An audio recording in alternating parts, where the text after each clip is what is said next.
Well, hi, Peter. Thank you so much for welcoming us today. So first, for the audience, could you please briefly introduce yourself? No, thank you so much. I'm Peter Njonjo. I'm CEO and co-founder of Twiga Foods. I'm Kenyan, based out here in Nairobi. Yeah. And my career-wise, I spent 21 years with the Coca-Cola company and started Twiga 8 years ago. And I've been CEO for the last 3. So, but really, really excited to be here today. That's fantastic. We are really excited too.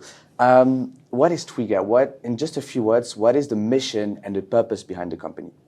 I think for us, what we're doing is that we're fixing broken supply chains in the markets that we operate. And what we're finding is that because of the informality of retail, the informality of production, what has happened is that consumers end up paying very, very high prices for very, very basic commodities. Yeah. And it's just because of this informality leads to lots of intermediaries, and it's just essentially a broken value chain.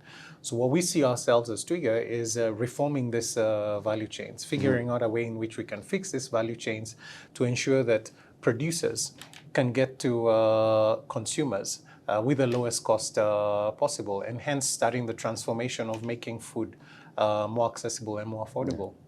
And increase the quality as well, but we'll get to this point. Quality is also a very, very big aspect, because the other thing also is when you have informality and you have lots of intermediaries, the first thing to suffer is quality. You lose traceability, you lose so many things in the cost of that. Yeah, that makes sense.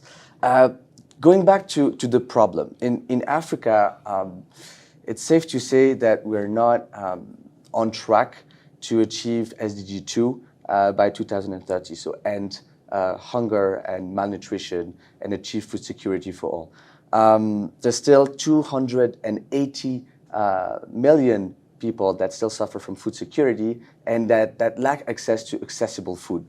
Why is that? What are the biggest problems that have this as a consequence? No, thank you so much for that question. Just for context, Africa today spends close to 60% of its, most of sub-Saharan Africa, consumers are spending 60% of their disposable income on food. Yeah. Just for comparison, that's what the US consumer was spending 150 years ago. Today, they only spend about 6.9%. So that's a huge transformation in 150 years. We're hoping it won't take Africa 150 years to figure this out. Now, what has changed? If you look at the COVID pandemic, most of the Western markets, there was a lot of social support that was driven by governments to cushion people against the impacts of COVID. Yeah. In Africa, most of these countries, we did not have that social cushion. So essentially, there was significant impact on disposable income, but people had to bear the impact of that. And the biggest impact came on the lower end of the social economic pyramid. Now, that means that people who are struggling to afford food now has even become harder to access the same food because of the impact of COVID. Yeah. Second thing now is that we're having this war in Ukraine. And this has also impacted supply chains. And we're seeing now commodity inflation in dollar terms. Yeah. So when you put all these things together, it's becoming harder and harder for the average consumer in Africa to afford food. And this is not even about availability. Yes, the food could be available, but it's not affordable. So when you look at this, there's macroeconomic shocks that are not protecting the smallest consumer or the most vulnerable consumer. And that's the biggest challenge that we have in Africa.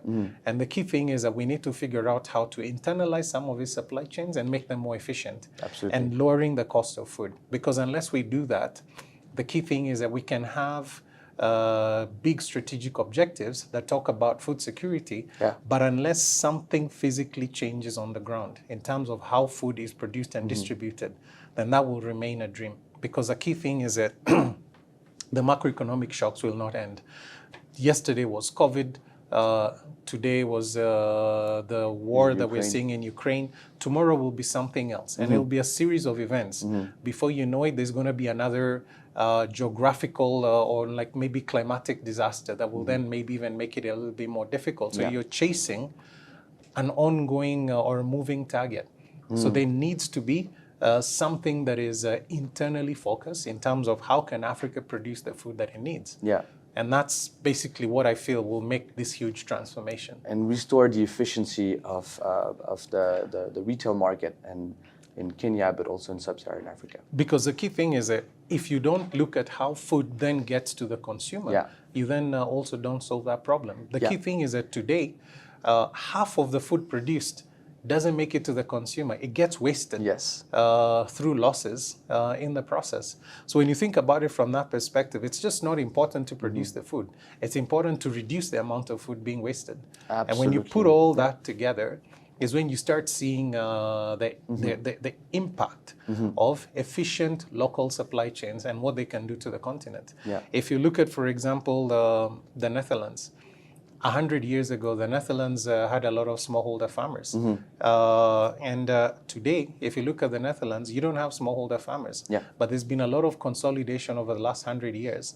And now the Netherlands has one of the highest levels of productivity anywhere in the world from an agriculture standpoint.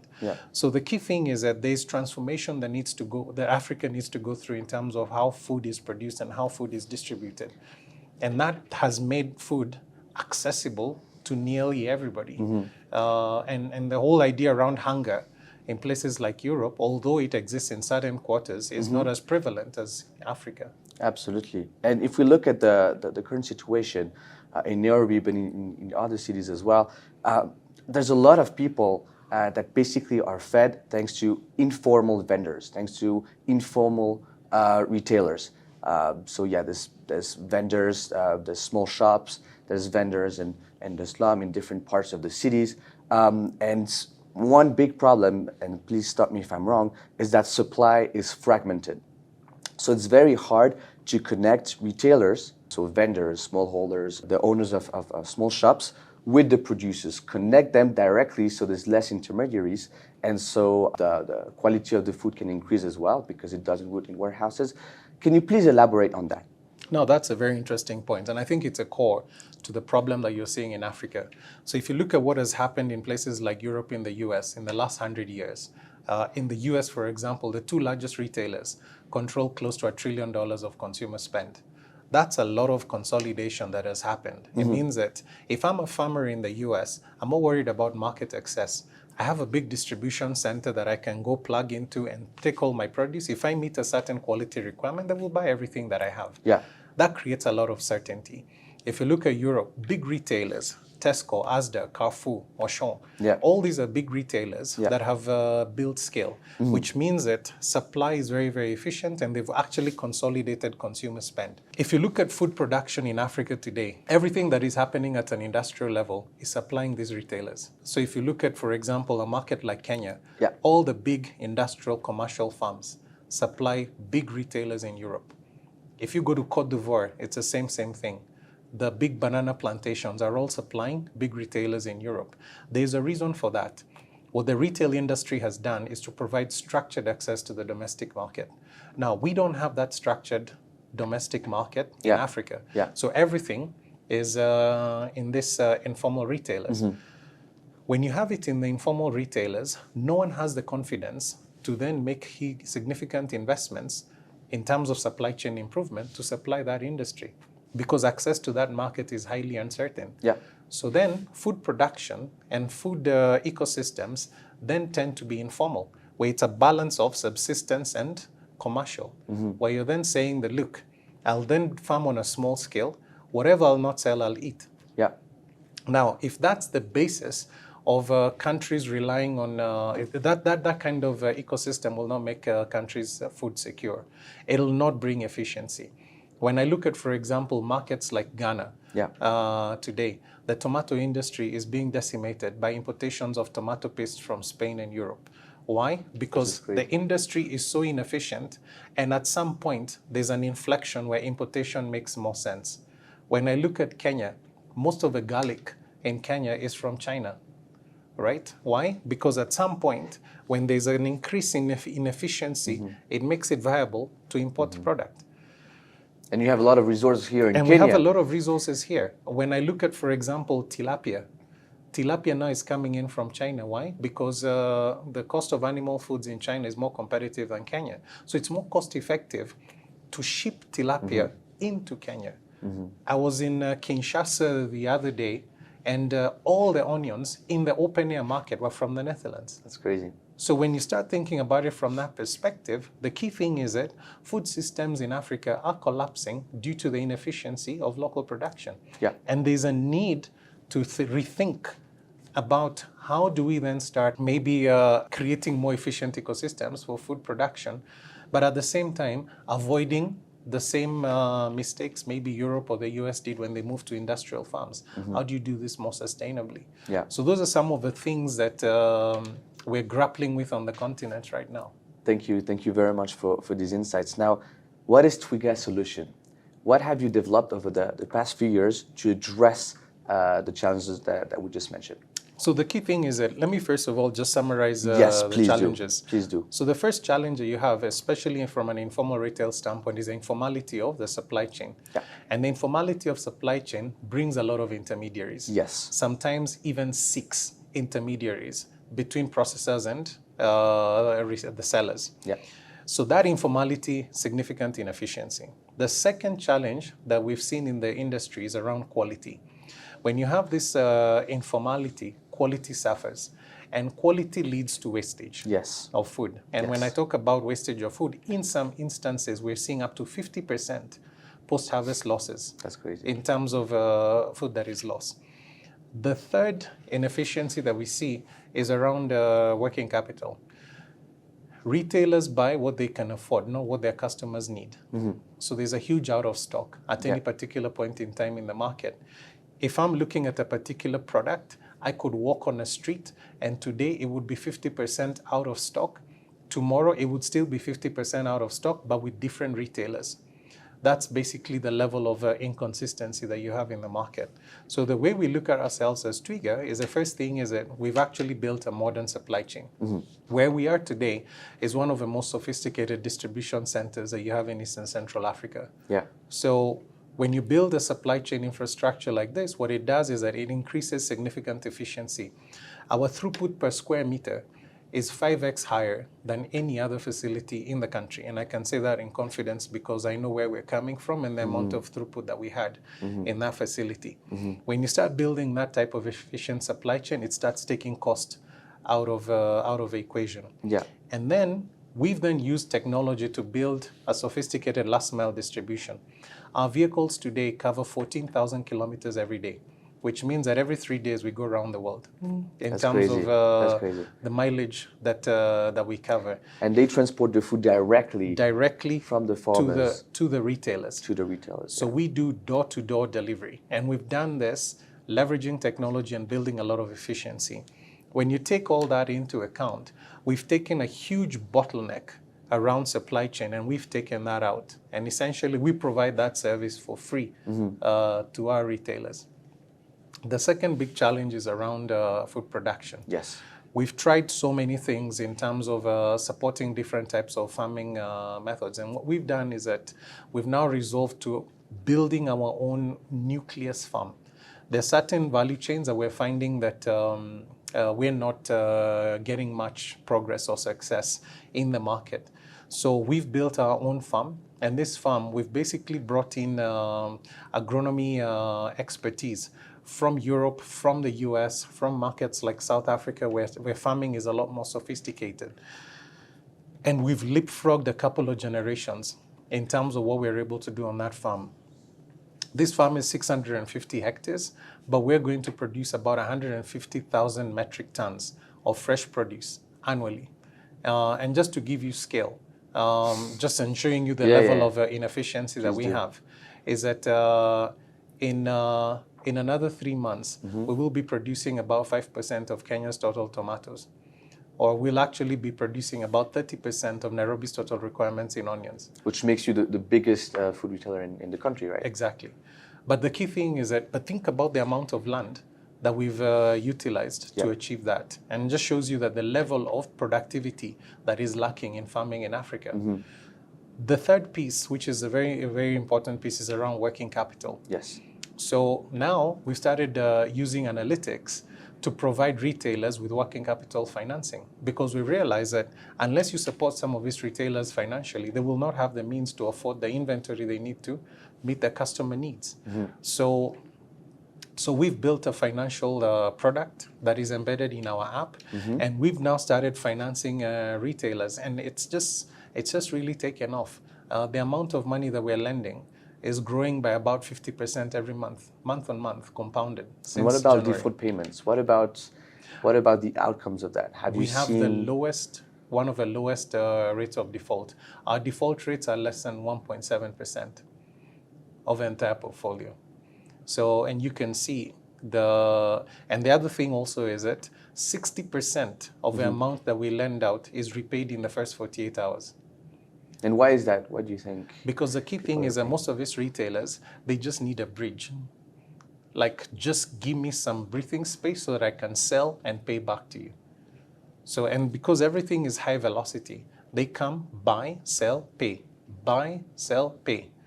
And because of that, we're starting to see that their businesses are growing. And we can see that from the growth of these retailers over time.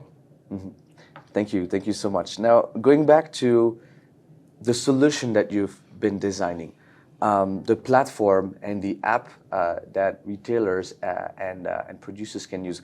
Basically, how does it work? So if I'm a retailer and I want to use Twiga, what do I do? And same if I'm a farmer. So it's very easy. So if you're a retailer, we have a WhatsApp number. You basically just save the WhatsApp number and send a message, hi. We then guide you through the whole registration process, download the app on your phone. And from there, we actually even pick up your GPS coordinates based on where you want the deliveries to happen. From there, you just get a username and a password. You log in, and then you're able to order everything. You don't need to pay anything to anyone. Once we deliver the goods to you, you pay if you're happy with the quality that we've delivered to you. But what's the catch? What's the catch? The catch there must be a catch. No, the catch is that we've actually built an efficient supply chain that does not exist anywhere else. So the thing is that the deals that you're able to get or the pricing that you're able to get on the platform does not exist in many other platforms. And the key thing is that because of that, what we're seeing is a very, very high rates of adoption. Just to give you context, please. In September of 2020, only 20% of our revenue was going through the app. We've now co-created the app, or we've created co-created versions of the app with the retailers. What do you want to see? How do you want us to merchandise product? What do you want? What do you feel is of value to you? Today, close to 75% of our revenue is through the app. In that short span of time, in a market where people were very, very skeptical about how retailers would adopt using a mobile app, and now it's become commonplace. So, and that's the power of what it is that we're building in that. We've developed a very deep understanding of the problem that we're trying to solve. And then ensuring that we're able then to solve that problem together with our retailers and present the information in a way that they can discern the value that we're putting out there to them. Thank you. Thanks a lot for that. Now, what about the producers? In terms of the producers, what we've done is we've looked at our value chains into different segments. So one is, there are, for example, value chains where we feel that we will need to move to industrial production for those value chains to make sense. For those, we'll actually put through in our farms. And they're very, very few. It's not like we want to produce everything. Like, for example, today, we're only doing onions, tomatoes, and watermelons. You mean Twiga produces those products in our farms. The other thing is that there are products where the farmers, the smallholder farmers, do extremely well. For example, bananas. There's really no reason for us to actually go and set up a banana plantation because we have seen that smallholder farmers, with guidance and support, they can actually do an excellent job in producing that. And the value is actually after the harvest of the product. That's where most losses occur, not on the agronomy side. So for those value chains, we're working with smallholder farmers. And to ensure that we're able to support as many smallholder farmers as possible, for example, later you'll be touring our facility here. We have Africa's largest standalone banana ripening facility, which you're going to see in a few minutes. And this is a facility where we're now able to ship 1 million bananas a day. From this facility, and all that is from smallholder farmers. So all the food from these farmers actually get transported here. And then it goes back to the vendors and the vendors across the country. How much time does the food stay here? because if I understood well, you're also tackling the problem of poor quality of food because it rots in warehouses, because it stayed too much time in a place, and it doesn't get transported directly to the vendor. So basically, how does it work? Once the food gets to this distribution center, what happens to it? So for example, whatever gets to the distribution center, for example, from our farm, it doesn't spend more than 12 hours. Okay. It's in and out. Okay. So there's no inventory holding. For the bananas, there's a 6-day ripening cycle. Okay. Immediately the bananas are ripe, they're all shipped out. So the key thing is that we don't hold any inventory for fresh produce. So the thing is that our distribution center acts as a big cross-dock facility where it's just in and out. Okay, makes sense. Thanks a lot. Now, can you please talk about Twiga's impact? What is your impact? So we talked about the qualitative impact. If you can just summarize it very quickly and then talk about Twiga's impact in numbers. And how do you measure it, of course? So the key thing is that first thing, we look at the number of retailers that we have touched. Yes. So, and today we serve close to 50,000 retailers a month. Mm-hmm. So that's a significant number. Yeah. Today, we ship about 1 million kilograms of product to retailers every day. So, and that's also a significant number that's going out. But more specifically, for example, when I look at fresh produce, since we brought in our farm, for the value chains that we have on our farm, we've reduced the cost of food in the last 3 weeks by about 20%. So that's tangible. It's something that you can actually touch and feel in the market. So if you look at the quality or the amount of waste that we're having, we've reduced the waste that you have on value chains from about 50% on some value chains, and that will come close to 2.5% from 50%. So again, that's now having an impact in terms of the quality of product that's getting out to the retailers and the price at which those retailers are paying for it. And hopefully, once we then gain scale, the retailers will then start passing on that benefit to consumers who are hard-pressed right now in terms of affordability and their daily living expenses. Because remember, when consumers are spending 60% of their disposable income on food, they're living hand to mouth. It's about one check to the next. And being able to create impact in that segment for us is extremely important. So the way we see ourselves is that when we step back, our single biggest impact will be around bringing the cost of food down in urban areas or creating food security in urban areas. And food security is not about availability of food. It's about affordability of food. It's about the quality of food. And if we can do those two things, then I think we will have achieved our purpose as Twiga. Thank you. Thank you so much for all the insights today. Now, final question. How would you define Twiga in 3 words? The back office of retail. Thank you so much. Do you have any last comments, advices for the audience today? Anything you'd like to share? Well, I would say that the key thing is that there's many challenges that Africa is facing. The key thing is that what Africa needs is in Africa. And I think the key thing is that we just need to find ways in which we can have collaboration between capital and entrepreneurs in Africa to unlock the opportunity that sits in Africa and let Africans figure out how to solve Africa's problems with, of course, capital from more developed markets. Because I think the key thing is that that's what starts creating sustainable solutions. You know, today as Twiga, you know, we provide livelihoods to about 2,000 people. And when you think about that impact from a company like ourselves, we'll not achieve this without being able to raise capital from various sources. So, but the key thing is that, but if we then are able to combine entrepreneurship that is local to capital that is out there, then we can start unlocking some of the problems. And I strongly believe that Africa's development will be led by entrepreneurs in the next 10 to 20 years. And there's no greater time than now to invest on the continent. Thank you. Thank you. Had a wonderful time, and I'm sure the audience really enjoyed that as well. Thank you very much. Thank you so much. Cheers. All right.